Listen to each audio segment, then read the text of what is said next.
Assalamualaikum warahmatullahi wabarakatuh. Waalaikumsalam warahmatullahi wabarakatuh. Kami dari kelompok 5 akan mempresentasikan keterampilan akademis. Sebelum memulai presentasi, saya akan memperkenalkan kelompok kami terlebih dahulu. Yang pertama Darona Naswa NIM 163, yang kedua saya sendiri Muhammad Iqbal NIM 170, yang ketiga Kevin Zulfi NIM 173. Dan selebihnya akan dijelaskan oleh teman saya yaitu Kevin Zulfi. Terima kasih Bang Iqbal. Yang pertama, pengertian keterampilan akademis. Keterampilan akademis adalah keterampilan dengan cara yang beragam untuk bisa mendapatkan ilmu pengetahuan sosial sesuai teori-teori yang telah teruji kebenarannya. Secara objektif, satu bagian yang paling penting dalam keterampilan akademis adalah tulisan ilmiah. Tulisan ilmiah dapat bersifat teknis, misalnya seperti makalah, buku proposal, skripsi. Tulisan ilmiah juga bersifat populer. Misalnya, opini di media massa. Agar mendapatkan tulisan ilmiah yang berkualitas diperlukan pengoptimalan keterampilan akademis. Yang kedua, jenis-jenis keterampilan akademis. Satu, pencatatan. Pencatatan ialah penulisan informasi penting pada saat membaca atau menyimak. Informasi tersebut dapat berupa pendapat atau opini dan data atau fakta.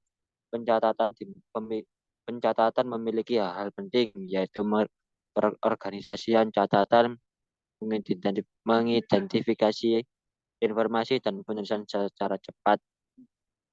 A. Pengorganisasian catatan. Perorganisasian catatan dapat dilakukan dengan dua strategi, yaitu strategi komplikasi dan strategi klasifikasi. Pada strategi komplikasi, catatan ditulis secara lengkap dan terperinci. Pada strategi klasifikasi, catatan dikelompokkan ke dalam 3 bagian, yaitu informasi penting, informasi penunjang, dan keterangan. Informasi penting berisi di pokok atau topik. Informasi penunjang berisi ringkasan penjelasan atau perincian. Keterangan berisi sumber informasi, yaitu informasi bandingan, tambahan penjelasan, tambahan perincian, tambahan contoh, komentar mencatat, dan sebagainya. Mengungkapkan bahwa strategi klasifikasi lebih baik dan mudah karena tidak menggunakan banyak kata ataupun angka. B. Pengidentifikasian informasi penting. Pengidentifikasian informasi penting dapat dilakukan dengan dua strategi, yaitu identifikasi kata kunci dan identifikasi penunjuk. Kata kunci memiliki ciri-ciri seiring digunakan atau diulang. Pengulangannya dapat berbentuk kata yang sama atau kata yang berbeda. Akibat pengurangan, penambahan, dan penggantian imbuhan, ciri-ciri kata kunci lainnya, yaitu memiliki konten ilmiah dan dijelaskan pada kalimat atau bagian berikutnya. Sedangkan ciri-ciri dari identifikasi penunjuk adalah beberapa perintah. Penggunaan huruf bercetak tebal, huruf bercetak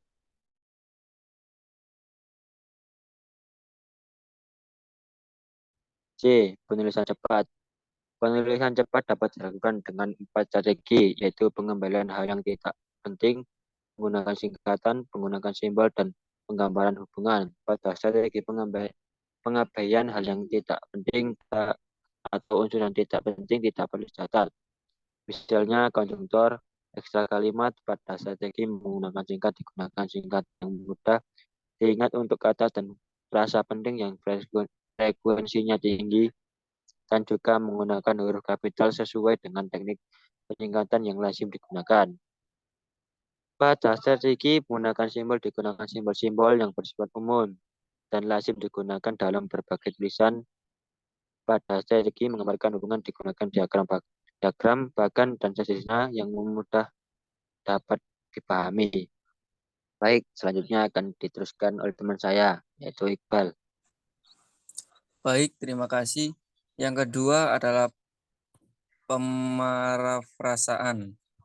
Pemarafrasaan berfokus pada kegiatan ilmiah untuk mengelola informasi dari sumber. Pemarafrasaan pada prinsipnya dilakukan untuk memberikan kredit akademis atau nilai lebih agar penyitasi tidak berposisi sebagai penelan mentah-mentah atau penyitasi yang tidak terampil dalam mengunyah informasi.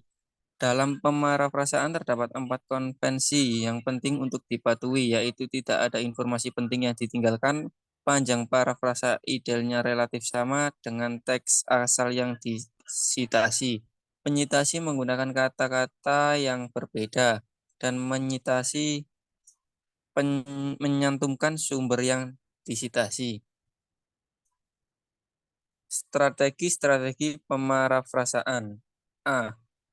Penggantian unsur yang disitasi dengan sinonim. Dalam strategi ini digunakan penggantian kata atau frasa yang semakna. Kata dan frasa yang digunakan dapat berupa kata atau frasa yang lazim digunakan atau kata sarapan sebagai contoh, referensi sebagai pengganti rujukan, dan asesmen sebagai pengganti penilaian. B. Penggunaan struktur gramatika alternatif. Bila strategi ini digunakan dalam parafrasa, penyitasi dapat menggunakan teknik pengubahan kalimat aktif menjadi kalimat pasif, pengubahan urutan unsur kalimat, penggabungan beberapa kalimat tunggal menjadi kalimat majemuk, dan penguraian kalimat majemuk menjadi beberapa kalimat tunggal. C. Penyitasian ide. Menyitasi bermakna memberikan kredit atau nilai value kepada sumber menurut pemberian kredit tersebut penting bila ide yang disita berupa definisi, pendapat, ekspresi unik, atau data empiris yang tidak termasuk pengetahuan umum. Dalam menyitasi terdapat 3 hal yang penting untuk diperhatikan, yaitu terdapat penanda sumber yang jelas baik dalam hal nama, tahun, maupun halaman sumber. Kedua, terdapat kata kerja yang jelas yang digunakan untuk melaporkan ide. Ketiga, sumber ditulis secara konsisten baik dari segi nama, tahun, maupun kelengkapan unsur sumber. 3. Peringkasan. Peringkasan berkaitan dengan penggunaan kata-kata penyitasi untuk mengekspresikan ulang ide yang disitasi dari sumber tertentu. Perbedaan antara pemarafrasaan dan peringkasan terletak pada kelengkapan informasi. 3. Prinsip yang perlu diperhatikan dalam peringkasan, yaitu ringkasan tidak mencakup semua hal dalam teks, asal perincian dan contoh yang mendukung poin-poin utama tidak perlu dicakup, dan sudut pandang pengarang harus dipertahankan. Selanjutnya akan dijelaskan oleh teman saya, Rona. Baik, terima kasih. Saya akan melanjutkan penjelasannya.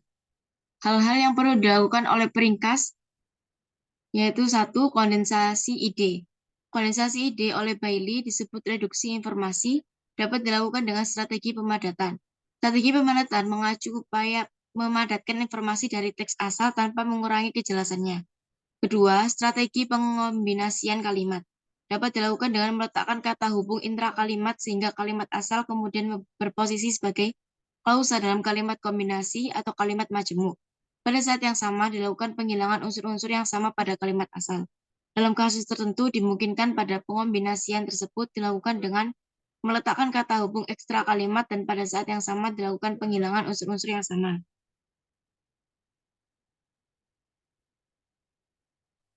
2. Pengidentifikasian poin utama. Pengidentifikasian poin utama dapat dilakukan dengan strategi penemuan topik.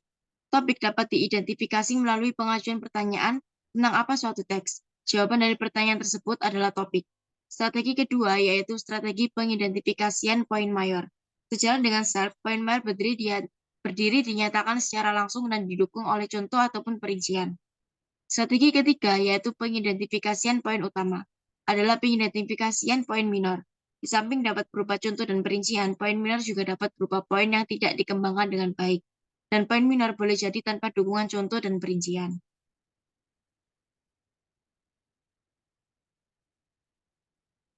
Yang ketiga, pelaporan informasi.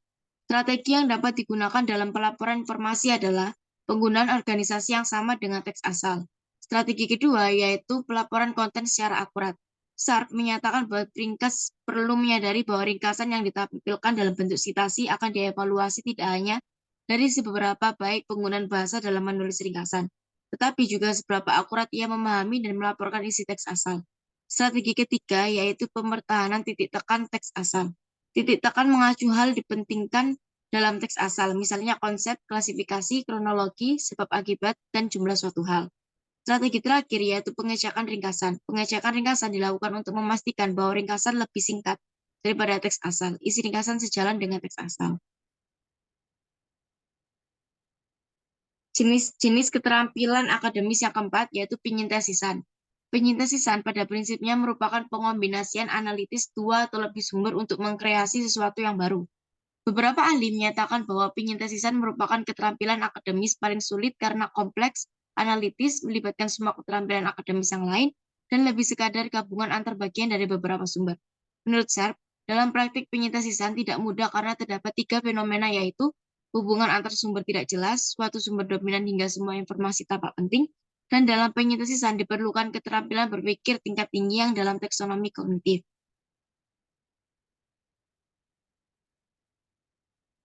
Sub keterampilan yang penting untuk penyintesisan. A. Pengidentifikasian tema dan koneksi. Strategi pertama yang digunakan dalam pengidentifikasian tema dan koneksi adalah pengidentifikasian sumber primer. Sumber primer menampakkan poin mayor, sedangkan sumber sekunder menyediakan poin minor. Strategi kedua yaitu penganalisisan tugas menurut Sharp. Kata-kata atau frasa dalam penganalisan tugas dapat dikelompokkan ke dalam 3 kategori, yaitu kata-kata atau frasa yang menunjukkan kesetujuan atau peluasan, ketidaksetujuan, dan kenetralan. Strategi ketiga yaitu pengklarifikasian hubungan. Strategi tersebut berkaitan dengan pemastian pola hubungan antara sumber primer dengan sumber sekunder. Strategi keempat yaitu pengorganisasian. Dalam hal ini diperlukan pemastian urutan dan pola konten sintesis. B. Penyeleksian informasi dari semua sumber. Strategi pertama yang digunakan dalam penyeleksian informasi dari semua sumber adalah peringkasan sumber utama. Bila strategi ini dilakukan, yang dapat dilakukan oleh peringkas adalah meringkas poin mayor dan menghubungkan sumber sekunder dengan sumber utama. Strategi kedua yaitu penggunaan kalimat transisi. Kalimat transisi dapat digunakan untuk memperjelas hubungan informasi dari sumber primer dengan informasi dari sumber sekunder. Yang terakhir, pengimplementasian rencana.